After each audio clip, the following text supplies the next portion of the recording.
Hello, everyone. I'm Kelly Thibault, and I'm excited to speak with you today about diversity and cybersecurity. And one thing I will give you is I like to do interactive presentations, so I have a Slido as part of this, so you will want your phone.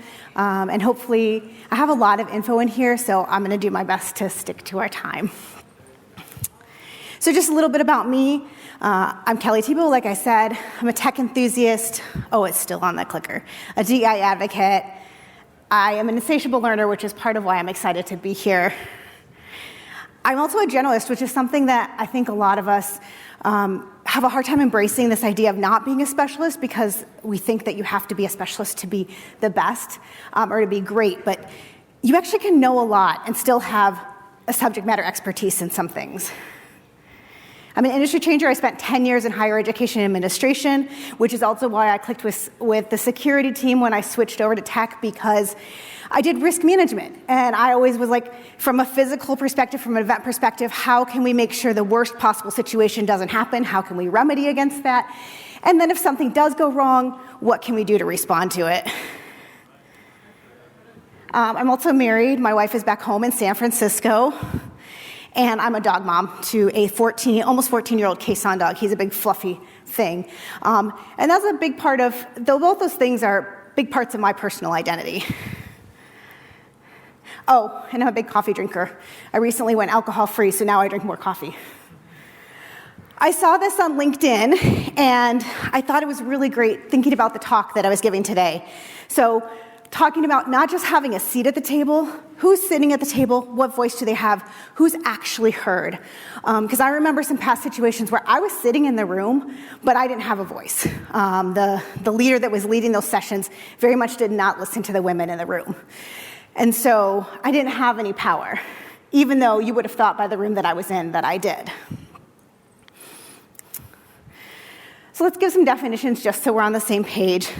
I tried to use ChatGPT to come up with these definitions, but when I asked him, where's your source, it said, well, I just compile a bunch of stuff from the internet. And I'm like, well, I'm a former academic, that's not good enough for me. So I took a bunch of sources and made up my own definition, and you'll find all my sources. I will upload my slides, but I have about 20 sources that are at the end of this deck. So diversity is the various identities that make us different from others. This includes age, national origin, religion, gender, disability, sexual orientation, socioeconomic status, education, marital status, and a host of other things. I know a couple of things that we don't talk about, and this is very personal for me, but body size, not being a skinny person, and the idea of how you show up physically at work. But also neurodiversity is another topic that I think is becoming more of a conversation, and how are we incorporating people whose brains work differently? So equity then is leveling the foundation to create equal opportunities no matter those identities. And then inclusion is, I define it as environments where those who don't fit those historically traditional ideal of the security or open source professional, that they'll be included, respected, welcomed, valued, paid equitably, and given opportunities for learning, growth, and promotion. And then belonging, so I did DEI-BJ, so diversity, equity, inclusion, belonging, and justice.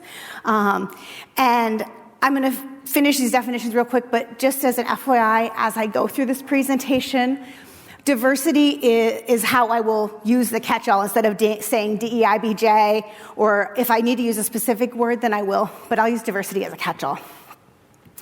Belonging, then, is being valued in that workplace, in creating positive connections with the others that are there, while also bringing your own true self. So this can include if you have an accent. To some of you in here, I probably have an accent. The way that you dress, your hair, your educational status, doesn't matter if you have a college degree or not, your parental status, your sexual orientation, gender identity, and a host of other identities.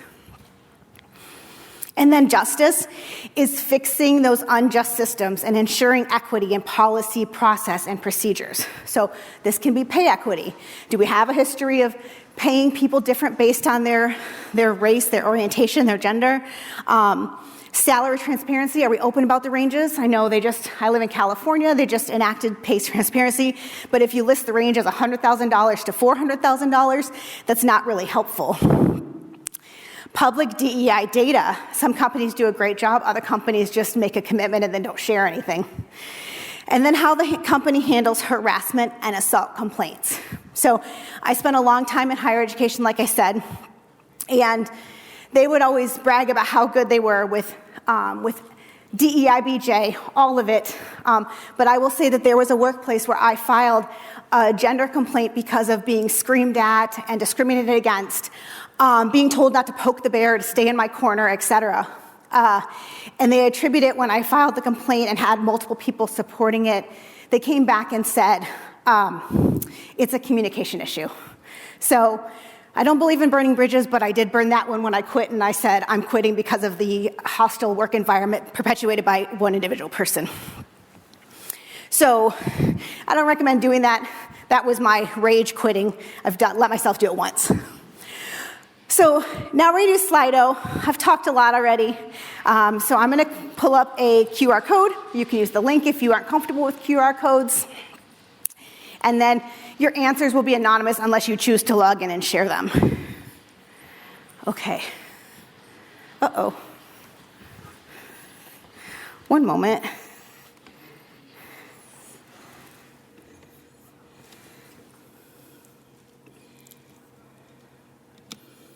No internet. Well, this won't work if there's not internet.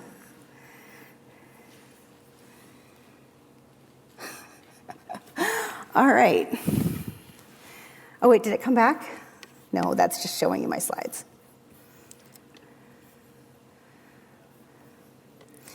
All right, so we're going to skip doing the Wi-Fi part of it, I guess. Maybe you can come work on that. Q, okay.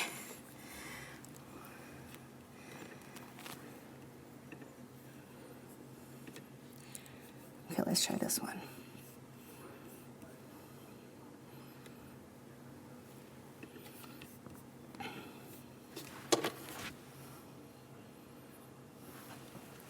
There we go.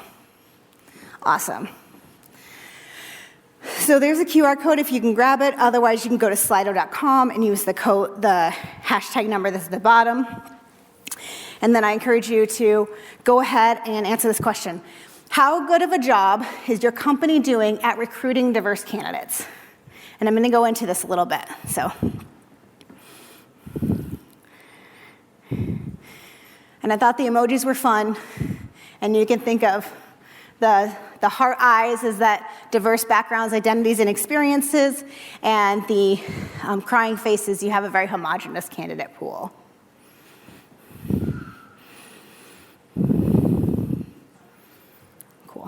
All right, looks like most people. All right, so I think that's actually really good. I'm impressed that 55% are pretty happy with the way recruiting is at your company. And yeah, okay, we did have the one person. I was like, there's got to be someone in here who has a very homogeneous pool. But obviously, everybody in this room thinks that there's room for improvement. And I would agree. When I left education, I took a learning and development role at a tech company because I thought learning and development was where I needed to go for whatever reason. But anyways, I got to support engineering, product, and design, which was awesome because I love technology. But sometimes I'd be sitting in the room with the senior management of engineering, or even like engineering management, not senior level, just any level, and I'd be the only woman in that room, or the only non-male. And not that my presence didn't count, but in terms of people on engineering, I didn't count in that number because I was on the people team. So I think about this, like, how good is your candidate at even bringing people in? So let's go to the next one. How good of a job is your company doing at retaining diverse candidates? So 1 would be departures are quick, and 5 would be organization retains all employees well.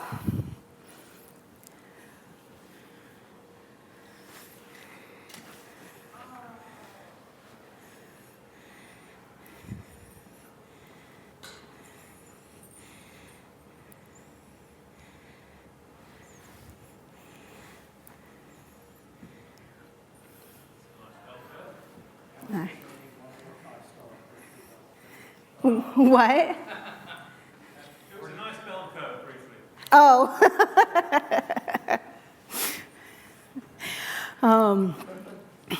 Yeah, the ones are winning it, which is really sad. So when, I think back to the example of when I worked at that university, and I left, and I think pretty much everyone I worked with that's a woman has left since then. And also, mostly people of color, too, because it wasn't a great environment for racially diverse individuals as well. But one of the things is, we talk a lot about where are you getting, are you sourcing your candidates from the right places, from more places than you've done before? But then you can get people in the door, but how do you make them want to stay? What do you do to create environments where people want to stay? And I think that's where, for me, diversity comes into play, truthfully, is can someone show up and say, I have to leave by 3 because I got to pick up my kids today, or I need to go to the dentist. So I had a job once in education. I had a 2.5-hour commute. I'd ride with my wife for carpooling for a while. She'd drop me off at the train station. I'd ride the train into the city, get on a bus, and then I'd walk to my office. So 5 hours each day. I had to go to the doctor and and just go to the lab and get something done that took about an hour. But I said, hey, can I work from home? Because then I don't have to spend this 5 hours on the train. And at that place, we had accrual times off, but if we used less than half a day, we didn't have to count it. So I never had to count the absence, but I either had to take the day away if I took the full day, or I had to go in for half a day because they weren't flexible about remote work at the time. Now, that was pre-pandemic, so a lot of things have changed since then. But at the time, they made me spend 5 hours so that I could do a doctor's appointment and not let me work at home, so I lost all that commuting time that I could have been working. So ISD Squared said that job descriptions and hiring managers still operate within a box designed by non-diverse individuals who set the bar too high and want to hire people who look different to them, but who they expect to think and act the same way as them. So I did a lot of research around data, and in one of them, from ISD Squared, they did this research on the workplace experience. And this is what it was a small sample size, but they were all focus groups. And so this is what one of the individuals said, was that part of the reason we're not either recruiting more diverse candidates or keeping more diverse candidates is because even if we can open up the box to think a little bit beyond, we're still expecting them to come in and fit this white colonialist standard of professionalism. So that is, that doesn't really open it up for people who act differently, think differently, speak differently, look differently, etc. Do you have to wear, I'm so thankful I no longer work in an industry where I have to wear a dress or slacks and heels. So let's talk about some diversity data. In gender, women in cybersecurity, a generous estimate is 24%. I say generous because they're including people in IT who also do cybersecurity work. So we're not talking about somebody who's necessarily a full-time cybersecurity professional or that's the full focus of their role. That's how they got to 24%. I don't have that's kind of the industry standard number. I can't find one that's more specific. Women in open source, according to a 2021 estimate, was 14%. Now, that's a little challenging because open source and the nature of its anonymity is a little bit harder to track. So they were like, this is our best guess. But the problem is, most of those jobs are entry and mid-level. And I would say that similarly, it's true for women in cybersecurity as well. And then, in terms of non-binary individuals or transgender individuals, we aren't doing research around people who don't fit the gender binary, so I don't have numbers on that. So Reese, I just wanted to give you some graphics because I figured it was easier than me typing everything out. This is from Innovation Through Inclusion, the multicultural cybersecurity workforce, which was through an ISD Squared research. They commissioned a firm to do it for them. And you can see that It shows compared to the US population and in the dark blue, and then in the light blue is percentage of cybersecurity workforce. So like Hispanic individuals, as they defined it, 19% of the workforce, but only 4% of cybersecurity. American Indian, Alaska Native or Native Hawaiian, 2% to 1%.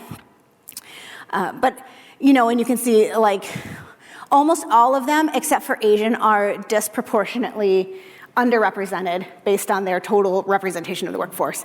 And then we know, of course, that white people are overrepresented in everything, in the workforce, in cybersecurity. And then this other one is focused specifically on Black and Hispanic workers, that they remain underrepresented in the STEM workforce. So I just thought this was interesting. It's from Pew Research, and it shows all jobs, STEM jobs, and then breaks it down. And so cybersecurity could fall under computer science or engineering, depending how they defined it. But you can see that it's, except for individuals who identify as Asian and white, that they're more higher percentage in engineering than in the total jobs, but everyone else is significantly underrepresented. So that was some interesting data on race. All right, so now I've got another Slido. If you didn't close the page, it'll pop up with this next question now that I'm on it. Otherwise, you can put the data in here. And I'm gonna pour myself a little water.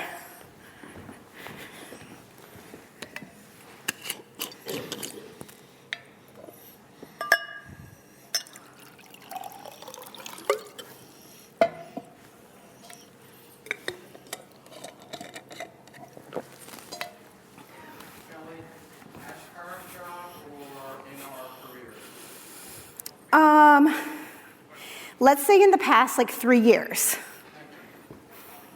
That's a great question.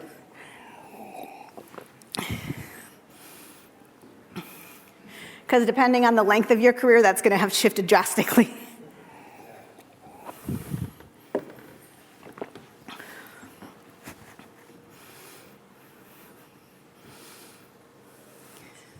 And as you all know, I fall into the yes category.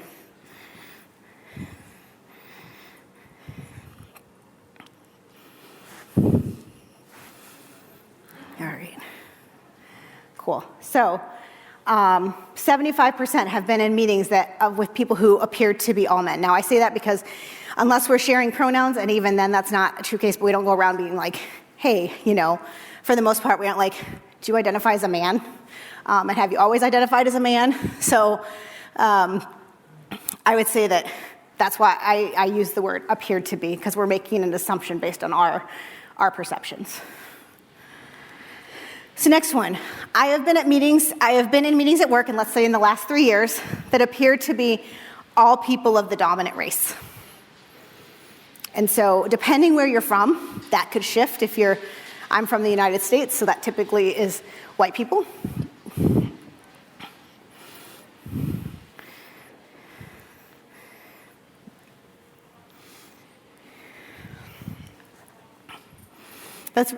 And I will say the people who are saying no, that's really impressive and a little surprising, actually. Good surprising, but surprising. So I've got about a 70-30 split.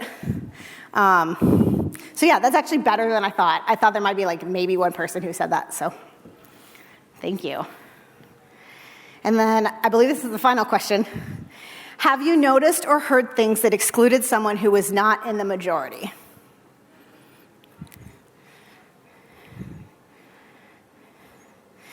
And it's okay if you say, I'm not sure. And I would use the 3-year parameter again.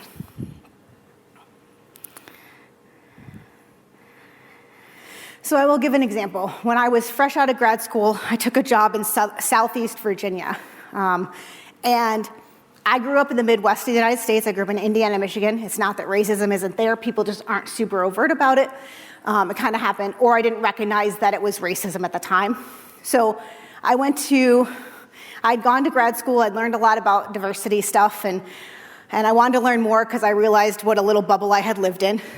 And so I went to this job, and I remember standing there, and this person I didn't know, but who knew the admin sitting at the front desk, said hello to me and not to her. And I was like, hold up. And I turned to her, I was like, did they just say hi to me but not to you? And she's like, oh yeah, that person always ignores me. And I was just, at the time I was dumbfounded. Now I'm like, well, yeah, people do that. And it's not right. But at the time I was like, I'd never actually seen something like that. So I was like, oh my goodness. I didn't say anything to the person. I was a brand new grad. I was young. I was naive. And I honestly didn't know what to say. Now I try to be a little bit better about it. So I think that there's, that's one of the pieces is with DEI is how can we speak up at work in a way that feels safe for us. So let's talk about that.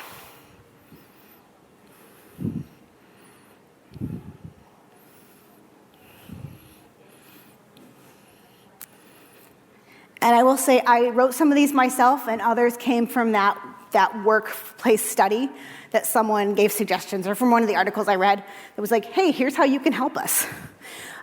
So one of the things that I talked about, obviously, sourcing or recruiting. When I was working at, I was at Open Door, which was it's a real estate technology company in San Francisco. When I was there, I would say, hey, are we going to Afrotech to recruit people? Are we going to Lesbians Who Tech or Out in Tech? Like, what are we doing to bring more candidates who don't fit the homogenous identity of our organization? Like, what are we doing to make a difference? And so I would reach out to our sourcers and be like, hey, are we going there? And then with recruiting, I actually help them with some interview questions to be like, hey, here's some questions we can ask to even if we're bringing in candidates who seem similar, let's at least make sure that they're people who we want to work here. Pay equity, if you are a hiring manager, if you are on the people team, if you have any access to that sort of thing, if you lead an employee resource group, how is your company doing pay equity? How are people able to know that they're being paid the same no matter their identity? So I'm not saying you can't adjust for location and its cost of living or experience, et cetera, but in terms of identities, there shouldn't be a difference. And I say that, I'm a little biased. I live in the San Francisco Bay Area, so I need to make a higher salary. You can mentor individuals. So you don't have to wait for someone to ask you. If you see someone coming in, you're like, hey, I want to help them and grow in their job and make connections for them and help them. Mentoring is a great way to do that. So that's easy. As long as you're not a brand new professional yourself, then that's an easy, low-risk sort of thing that anybody can do. And I would say, even if you are a new professional, once you get your bearings in the organization, you still can do that. You can help somebody navigate the organization, even if they're more experienced than you in the subject matter. Advocacy and sponsorship, so showing up and bringing someone to the table with you. So maybe you can't physically bring them with you, but if there's an opportunity for a promotion, for a stretch project that doesn't put too much burden on them, but that opportunity to grow and learn and even take on a new challenge, advocating for them. It could be, someone who would be great for your organization, and you say, I know this person has transferable skills, I really want to bring them in, and here's why they'd be a great fit for our company, for this role, etc. And that's one thing I had in my notes, but I didn't bring up yet, is the idea of one of the ways to diversify our pools is to think about the roles differently than we have. Not having someone who checks all the boxes. And thinking about candidates who are industry changers. So I was one of those people, but what you get when you hire someone who maybe was a teacher or worked in retail or something like that. They've got the people skills. They know how to build relationships. They know how to connect with others. Maybe they don't have the exact technical skills you're looking for, but you can learn those. And especially if they have a good team member that can help them with that, not having to help them learn how to build relationships and collaborate across the organization, that's something huge off your plate. Okay, I have 5 minutes left, so we're going to go through this quickly. Accountability, speak up. If you see something, say something. I know it's a cliche, but it's the thing. There's 2 ways to do that. I'll be real quick. One, if you hear something in a meeting that calls someone out in an oppressive or exclusive sort of way, you can call it out in a moment and say, hey, I noticed this was said. Let's not say that. That excludes this group of people. Don't call out the person that it excluded, but just call out the group.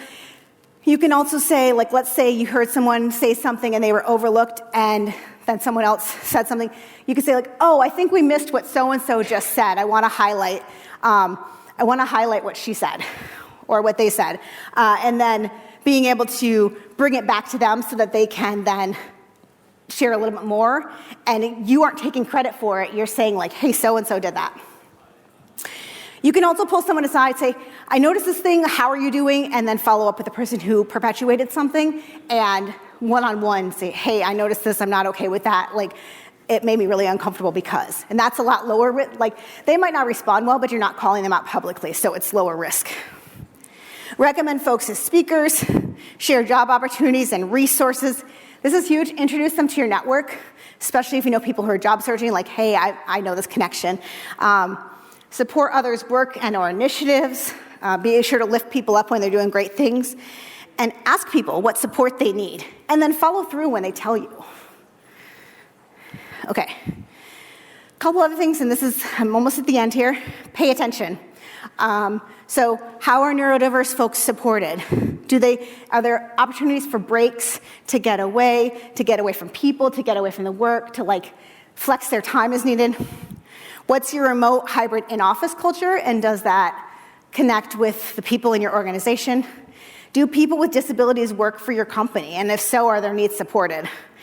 And how many people of size are at your organization? And do they get equal opportunities? When I worked in tech, there was me and one other person who were not like skinny.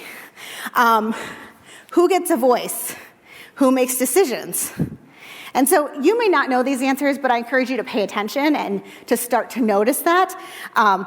And as far as like availability of accommodations, you can probably ask your HR or people team. They can't tell you who has accommodations, but you could say what's available for folks that come in that need X, Y, or Z. And then Damani said in the keynote yesterday, invite me to the party, teach me your dance, now learn my dance. And I think that was, to me, that was the epitome of what this is like, we're gonna bring you in, we're gonna teach you how to do it, and then I'm gonna learn about you so we can make sure that you also fit and belong. And then, like I said, 2 slides of references, because I'm an academic nerd like that. And then, tying it back to open source, I think open data can really promote DEIBJ. It's really crucial that we share information and that we talk about it and it's open and available. So thank you very much. Kelly Thibault, I forgot to say, I'm the executive director at Secure Diversity, which is a nonprofit focused on diversity and cybersecurity, predominantly gender diversity at this time, because it's just me and another person. And then that's my LinkedIn and my email. So thank you very much.